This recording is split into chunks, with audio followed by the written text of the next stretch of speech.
Facebook, YouTube যেখানেই যাই করি না কেন এগুলো জাস্ট আমাদের অপশনাল। এগুলো আমাদের বর্তমান ভবিষ্যৎ কিংবা এমন স্পেশাল কোনো কিছু না যেগুলো নিয়ে আমরা দিন-রাত 24 ঘন্টা পড়ে থাকি। হয়তো অপশনাল কোনো সময় কিংবা অবসর সময় আমরা যে কোনো কাজ থাকে না তখন হয়তো একটু ফেসবুকে সময় দিই কিংবা ইউটিউবে সময় দিই, অতটুকুই। আর এটাকে যদি আপনি মনে করেন যে আমরা দিন-রাত 24 ঘন্টা এটা নিয়ে পড়ে থাকি তাহলে হয়তো ভুল। কারণ আমাদের সংসার, সমাজ, ঘর সব আছে, আমরা এইসব নিয়ে চিন্তা করতে হয়। একটা মেয়ে দিনের মাঝে 24 ঘন্টার মাঝে 24 ঘন্টায় কাজ করে, আবার ওই 24 ঘন্টার মাঝেই 2টা মিনিট বাইর করে নিজেকে ফ্রি রাখতে পারে। সবটা হলো নিজের কাছে।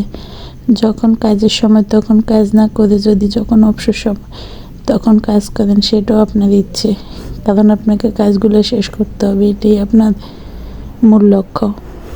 আসসালামু আলাইকুম এভরিওয়ান, কেমন আছেন? আজকে রমজানের প্রায় 20টা শেষ। এখন আমি সকালে ঘুম থেকে উঠে আমার বাচ্চাদের জন্য পরোটা বানালাম, তাদেরকে ডিম ভাজি করে দিলাম, খেলো। দুপুরবেলা তারা কী খাবে সেটা রেডি করব। সব কাজ শেষ হয়তো নিজে একটু ফ্রি থাকবো, কিন্তু নিজেও রোজা রাখছি। আর এই কাজগুলো যখন করি তখন নিজেকে মনে হয় যে মা, এই শব্দটা আসলে কতটা গভীর ওটা বোঝা যায়। আপনি হাজার কষ্টে থাকেন, কখনো কারো কাছে আপনি কষ্ট শেয়ার করে সান্ত্বনা পাবেন না, কিন্তু মা ওই মানুষটার কাছে কষ্ট শেয়ার করে সান্ত্বনা পাবেন, শান্তি পাবেন। হাজার কষ্টে থাকার পরে যখন দিন শেষে মাকে একবার কল দিই তখন না সব কষ্ট ভুলে যাই। অনেক কথা বলি, অনেক ভালো লাগা খারাপ লাগা শেয়ার করি।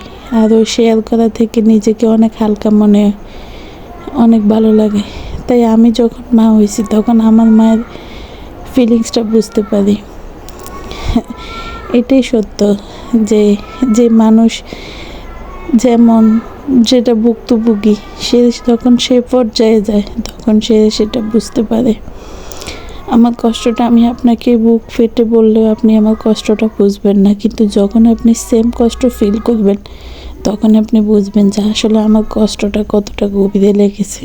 তাই কাউকে কথা বলার আগে, কষ্ট দেওয়ার আগে একবার চিন্তা করে দেখবেন যে ওই মানুষটা কি কষ্টটা সয়ে নিতে পারবে, ওই মানুষটা কি কষ্টটা সয়ে আপনার সাথে আবার হাসি মুখে কথা বলতে পারবে। এখনকার বর্তমান যুগে সম্পর্ক মানে শুধু টাকা। যার টাকার পরিমাণ যত বেশি তার সাথে সম্পর্ক মিষ্টটাও ঠিক ততটুকুই।